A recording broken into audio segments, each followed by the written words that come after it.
everybody. Now you're listening to Life After Coffee podcast. We'd like to share a new perspective to you through this episode. So take a break, chill down, and enjoy the show.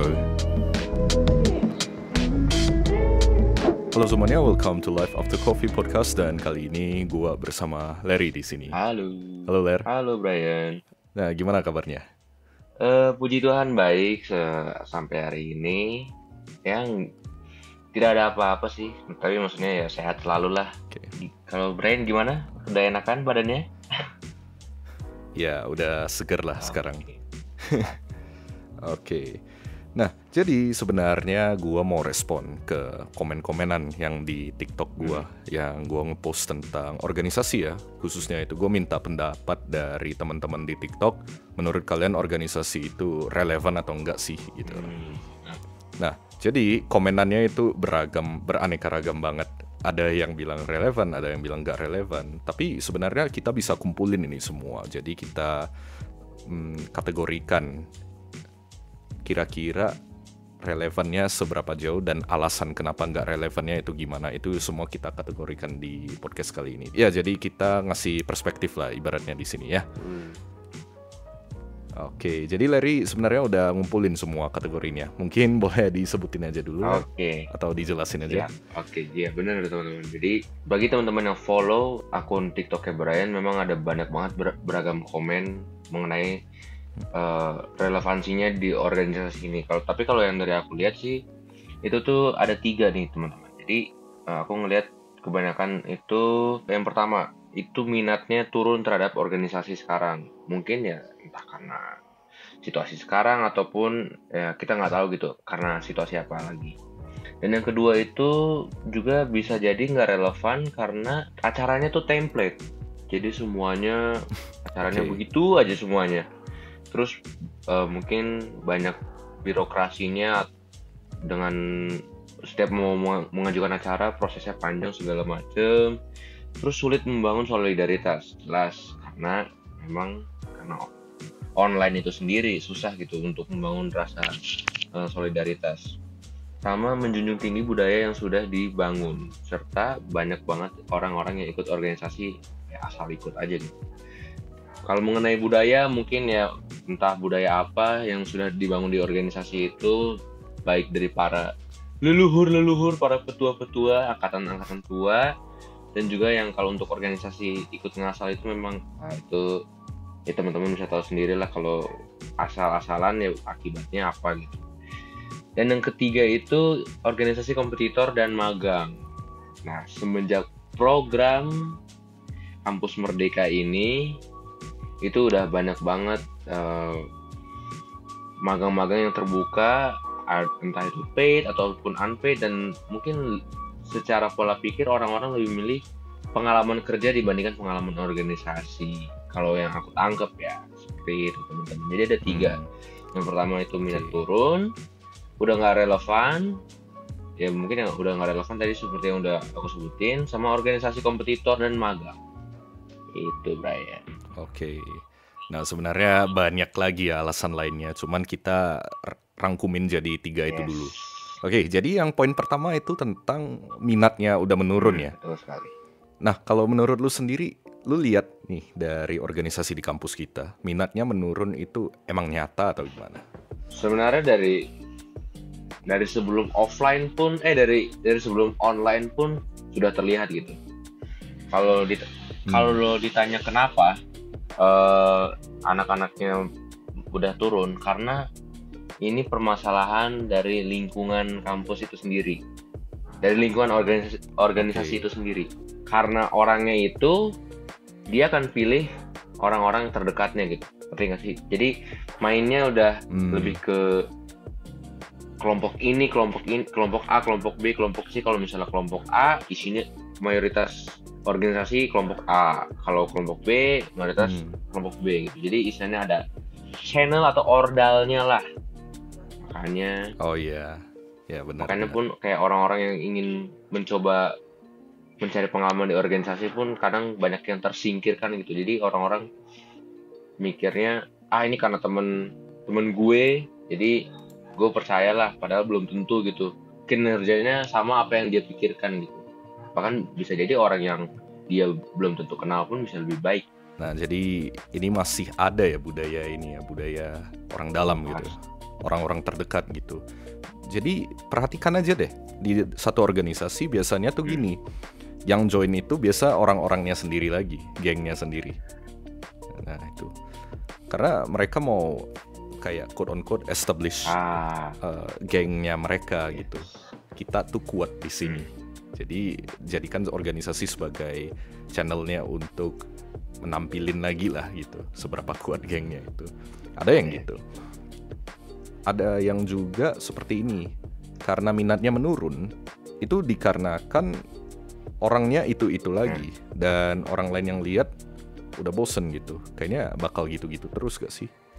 Iya, itu sebenarnya ya ada korelasinya lah. Makanya kan kenapa yang tadi gue bilang orangnya itu lagi, karena memang ya misalnya entah tuanya atau misalnya ada para petingginya ya satu kelompok itu lagi. Jadi kayak orang pun mau daftar lagi kayak pasti dia lagi yang diterima, pasti gue nggak keterima begitu. Oh iya bener.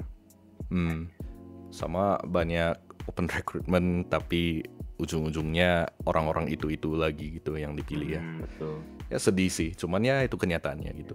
Jadi dari sana orang lari gitu dari organisasi di kampus, apalagi gitu-gitu aja. Minatnya menurun karena tadi ya ada kaitannya yang Larry bilang template gitu ya kegiatannya. Ya, itu termasuk, apalagi setelah transisi dari offline ke online itu sangat terlihat jelas dari 2020 sampai sekarang itu.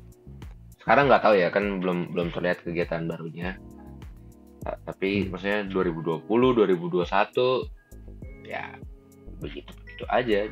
Maksudnya tidak menuntut ada inovasi baru, tapi at least kayak cobalah gitu. Maksudnya berani mencoba gitu untuk coba hal yang baru gitu. Tapi kita tidak maksudnya dari diri sendiri pun sebenarnya nggak menuntut gitu untuk hal yang baru. Gitu-gitu aja templatean itu kegiatannya semua karena udah dari leluhur ya katanya kegiatan-kegiatan itu ya. Iya. Dan orang lihatnya bosen, apalagi selama pandemi ini, selama online ini, kegiatannya biasa itu aja gak sih? Webinar mulu. Betul. Paling ya maksudnya sangat template gitu. Itu setuju bro, maksudnya webinar tapi paling yang diganti nama kegiatannya, cuman isi kegiatannya webinar biar orang pun kayak ya sama ya pengen ikut aja gitu, tahu kan webinar mungkin mikirnya. Benar. Jadi hanya webinar atau enggak pun kegiatannya ya gitu-gitu aja sih, nothing special gitu. Ketika lu mau berinovasi juga serba salah jadinya. Kalau lu mau inovasi untuk bikin hal baru, masalahnya gini, sumber daya manusianya gak mendukung. Itu yang udah gue alamin selama ini gue jalanin organisasi jadi ketua. Setuju. Sama satu lagi bro, kalau ingin halangan orang untuk berinovasi tuh selain sumber daya, kalau ngomongin organisasi ya, apalagi organisasi kampus, ini sebenarnya agak eksplisit sih, tapi maksudnya menurut gue organisasi ini maksudnya di kampus kita tuh bisa dibilang para itulah, lu gimana ya ngomongnya, atasan ya para atasannya tuh mungkin agak kurang bisa menerima suatu inovasi gitu, ngerti gak sih? Kurang berani ambil resiko kalau misalnya pikiran ada inovasi kegiatan baru gitu. Itu masuk akal sih. Apalagi ya kita sadar sebenarnya selama ini di tempat kita itu rada birokratis ya, harus kita akuin. Mungkin nggak di tempat kita aja, di kampus-kampus lain ataupun di tempat lain banyak yang komplain kalau sistemnya birokratik banget. Jadi kalau lu ajuin satu ide baru, lu harus lewat ini, lewat itu, dan belum tentu di ACC harus digonta-ganti sesuai keinginan atasan. Betul. Gitu. Jadi sedih sih gitu. Lu mau bikin inovasi baru dari atas aja gak setuju, apalagi dari bawah tidak mendukung. Karena dari bawah juga kaget. Nah itu. Iya. Jadi susah gitu kalau lu mau berinovasi sebenarnya di kampus ini sendiri. Makanya banyak yang lari ujung-ujungnya. Atau enggak langsung bikin proyek sendiri gitu. Itu kan lebih bebas gitu ruang geraknya. Nah ngomong-ngomong soal bawahan juga rada ribet sih. Dalam satu sisi, lu mau bikin kegiatan untuk berinovasi yang inovatif banget, yang keren gitu. Untuk menarik peserta baru, untuk menarik anggota baru yang punya pemikiran yang sama mungkin ya. Tapi masalahnya dari yang sekarang panitianya aja gak mendukung, gimana lu mau menarik? Jadinya ya gitu-gitu aja. Penerusnya juga itu-itu aja sifatnya jadinya. Perhatikan gak sih? Iya, itu benar. Itu juga sangat menurut gue terlihat sih. Ini nggak hanya permasalahan dari para atasan, tapi ternyata di anggotanya pun juga bisa berpengaruh gitu terhadap outcome ataupun maksudnya terhadap orang-orang luar yang melihat suatu organisasi gitu. Ya, kalau misalnya si kepanitiaannya misalnya perilakunya seperti ini, terus organisasinya kayak gini, misalnya perilakunya B, organisasinya udah sampai mana, ya orang-orang pun ngelihatnya kayak ini organisasi gimana gitu. Maksudnya dipertanyakanlah suatu organisasi itu karena melihat dari anggota-anggotanya mungkin yang kurang support untuk acaranya, kurang support untuk ketuanya, atau kurang support untuk satu sama lainnya, kurang support lah istilahnya. Ya itu sulit. Nah, itu resiko yang lain lagi gitu. Karena lu dalam mau berinovasi, lu mau bikin kegiatan baru, lu harus banyak dukungan dari bawahan lu. Nah masalahnya, apalagi sekarang ya online gini, lu mau komunikasi susah gak sih gitu. Jadi lu mau nyari dukungan dari bawahan juga gak sampai gitu, apa yang lu mau sampaikan gitu. Gak tahu ya. Ya sedihnya seperti itulah. Tapi ini mungkin agak pencen dikit, tapi kalau lu ngerasain Bray, makin kesini orang-orang tuh semakin sulit gak sih untuk dikontak? Ngerti gak sih, kayak orang-orang tuh semakin sibuk dengan dirinya sendiri, tapi kita nggak tahu mereka tuh sibukin apa gitu. Ya. Walaupun lu gak tahu sih, orang itu mungkin ada hal yang lebih penting dibandingkan yang lu kira gitu. Atau mungkin aja ada orang kenapa udah jarang bales karena dia mungkin lagi COVID sekarang. Bisa jadi. Ya, itu salah satunya ya. Jadi mungkin ini kita bisa bahas di episode lain kali, kenapa orang slow respon sekarang dan apakah kita bisa tolerate atau enggak. Itu. Nah, back to topic lagi. Berarti itu ya masalah anggota gitu yang kurang mendukung, makanya jadi gitu-gitu aja. Lu mau ngumpulin dukungan juga susah karena komunikasinya gak kesampaian karena online selama ini. Itu kita bahas semua masalahnya dulu ya sekarang. Mungkin poin yang berikutnya apa tadi ya? Yang terakhir tuh. Yang terakhir itu adalah organisasi kompetitor dan magang. Oh iya.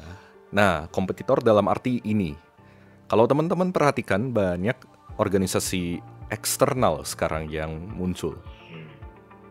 Yang antar kampus, bahkan levelnya nasional ataupun internasional gitu. Yang notabene kalau internasional itu poinnya gede loh. Apalagi poin atau kredit ya, mungkin di beberapa kampus istilahnya kredit. Di kampus kami namanya poin. Poin itu kami harus kumpulkan untuk bisa sidang nantinya ataupun dapat penghargaan dengan poin tertinggi. Apalagi yang internasional itu luar biasa, itu poinnya besar banget gitu. Iya, udah banyak kompetitor di luar sana yang memang lebih menarik dan mereka lebih inovatif, harus gue akuin. Karena gue udah pernah kerja sama salah satu organisasi eksternal yang internasional, gue jadi pembicaranya dan gue lihat cara kerja mereka pun lebih menarik gitu sebenarnya. Nah, itu jadi poin plusnya mereka dan bisa menghubungkan lu ke luar negeri lo. Lu dapat koneksi langsung ke perusahaan bahkan. Mereka menawarkan itu. Iya sih, itu ya gimana orang-orang nggak pilih itu gitu. Udah. Bener. Ya memang aside from akademik ya, kadang orang kuliah tuh untuk relasi gitu.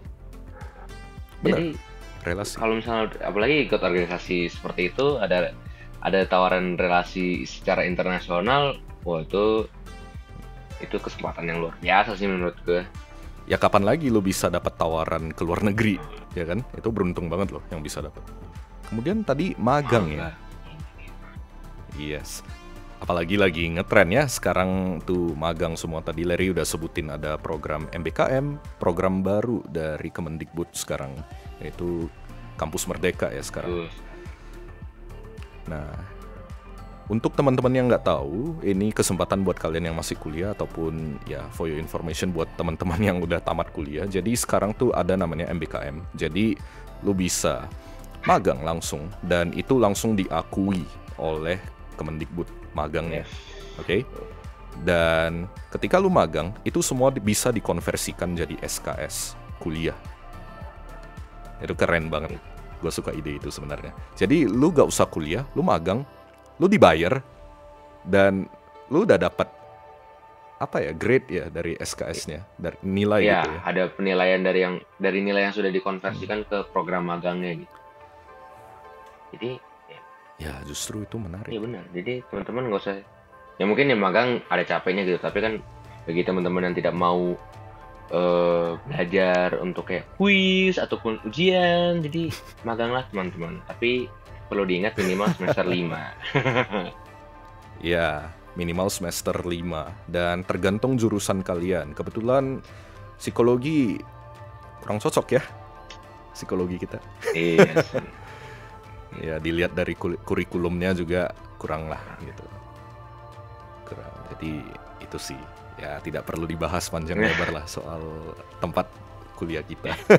Tapi ya intinya seperti itu. Apalagi sekarang banyak tawaran magang, orang merasa ya ngapain gue organisasi lagi, gue di magang gue dapat sertifikat, gue SKS dikonversikan, gue langsung dapat koneksi ke perusahaan, gue langsung real life, hands on, kerja itu gimana gitu. Nah jadi itu kita udah highlight semua masalahnya dan udah lumayan juga ini, udah ada gambaran lah untuk teman-teman. Jadi gue suka dengan prinsip yang namanya lu udah tahu masalahnya, setengah dari masalahnya udah diselesaikan. Gitu. Jadi kita lanjut nih ke bagian berikutnya.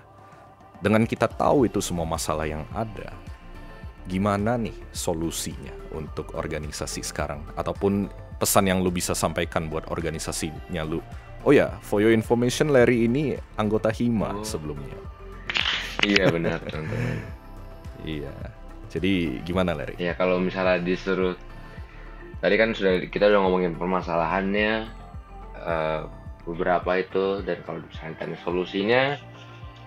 solusinya itu sebenarnya lebih ke mulai dari organisasinya itu sendiri. Kalau dari gue bilang sih, jadi misalnya memang agak sulit sih untuk membangun, apalagi kayak tadi kan permasalahannya ada permasalahan solidaritas itu. Tapi kalau menurut gua solidaritas itu penting karena percayalah, ketika solidaritas sudah terbangun, orang pun udah nggak punya alasan untuk tidak mengerjakan itu. Jadi gini teman-teman, simpelnya, contohnya kalau gue sama Brian satu organisasi nih, misalnya gue anggotanya nih, Brian ketuanya nih.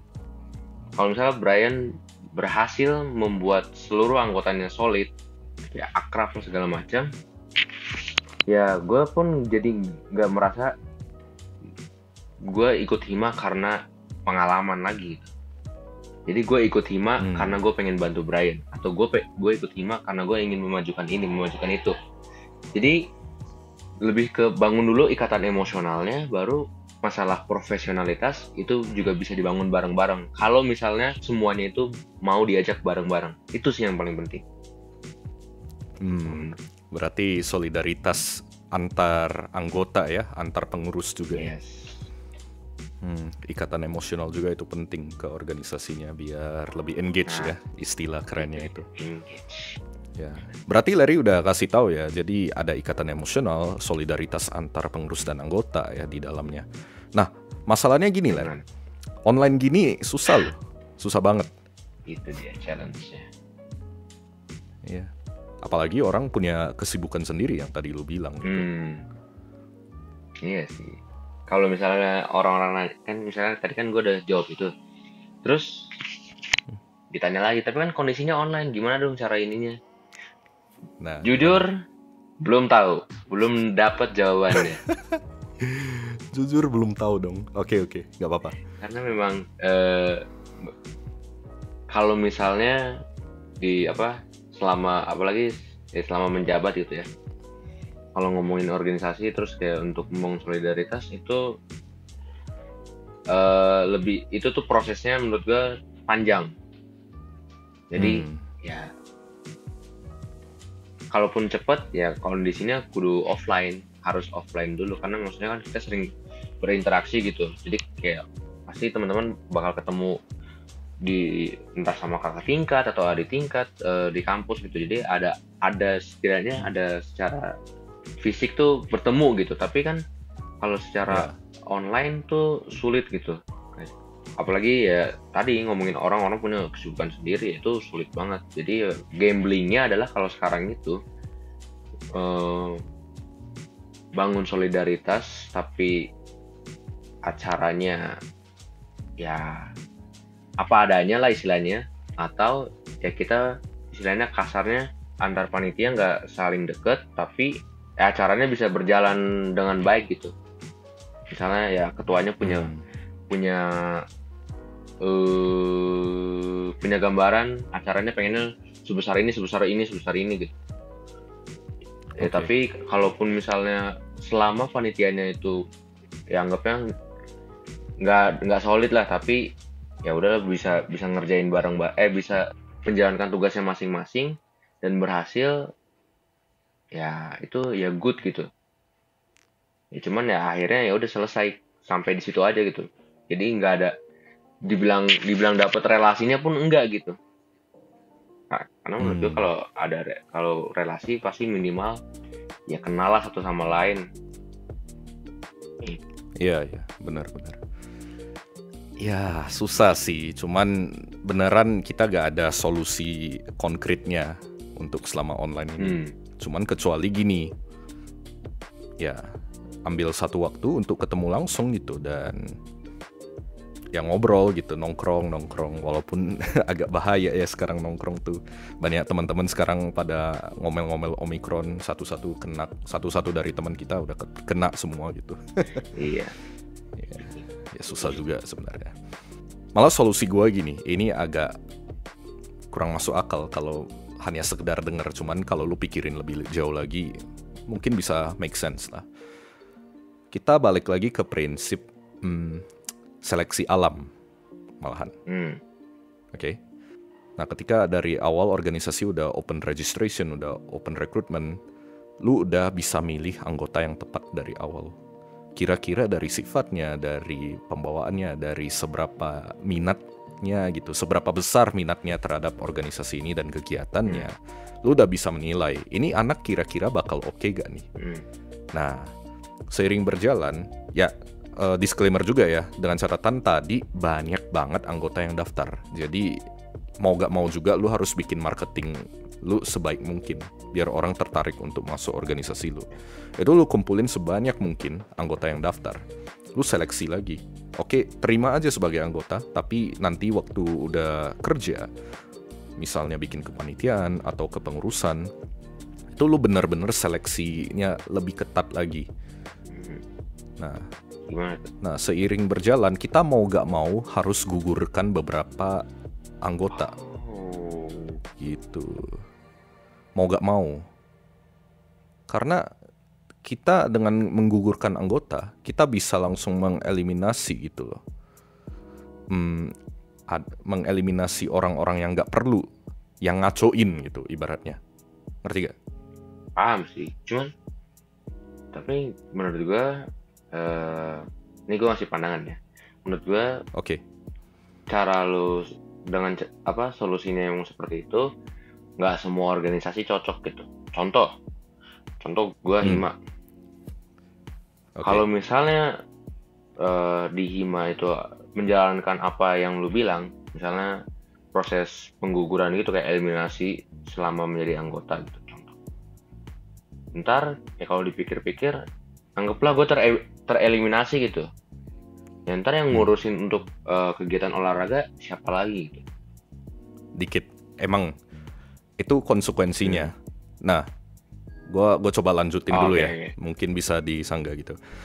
Nah, dengan catatan tadi, yang tadi gue bilang di awal disclaimer, harus banyak banget orang yang daftar. Nah, biar mudah nanti. Jadi kalau misalnya kita gugurkan orang-orang ini, ada lagi yang lain. Walaupun itu udah mulai, kemungkinannya udah mulai kecil sih. Ini idealnya gitu.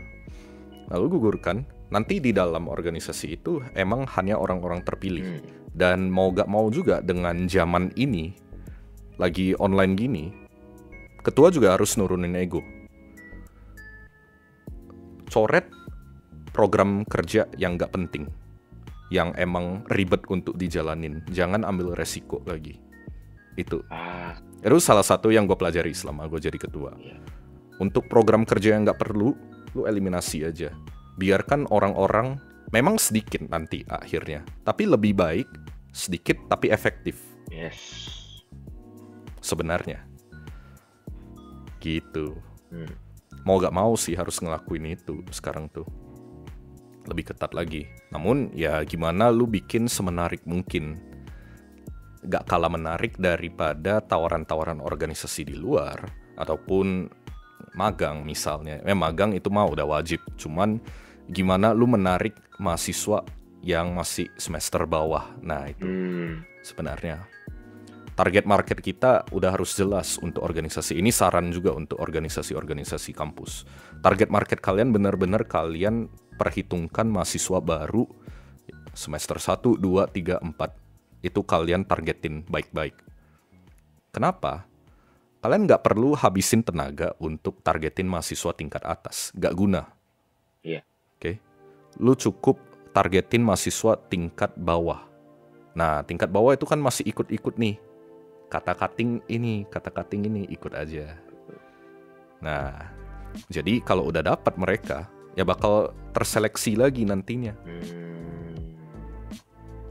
Itu.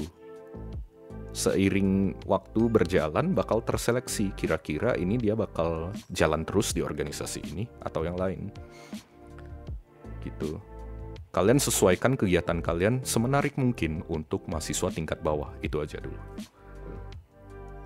Biar kalian dapat banyak pendaftar. There you go. Itu solusi paling ideal. Ya, bisa sih itu bisa. Tapi solusi yang lu sampaikan itu, tapi ini berkaitan dengan yang ini ya, yang kalau ngomongin sebagai ketua gitu ya. Yang tadi lu udah jelasin ya, kayak harus coret program kerja, harus mau nggak mau, harus seleksi anggota. Itu menurut gua ya balik lagi itu harus kembali ke ketuanya yang benar-benar dia udah tahu gitu. Ya, balik lagi ke ketuanya benar-benar dia udah tahu resikonya apa, dia udah punya plan B C D-nya apa, dia udah tahu gimana caranya, istilahnya dia ngebayar kegiatan yang dia hapus dengan mungkin dengan sisa kegiatan yang ada itu gimana gitu. Ya, benar.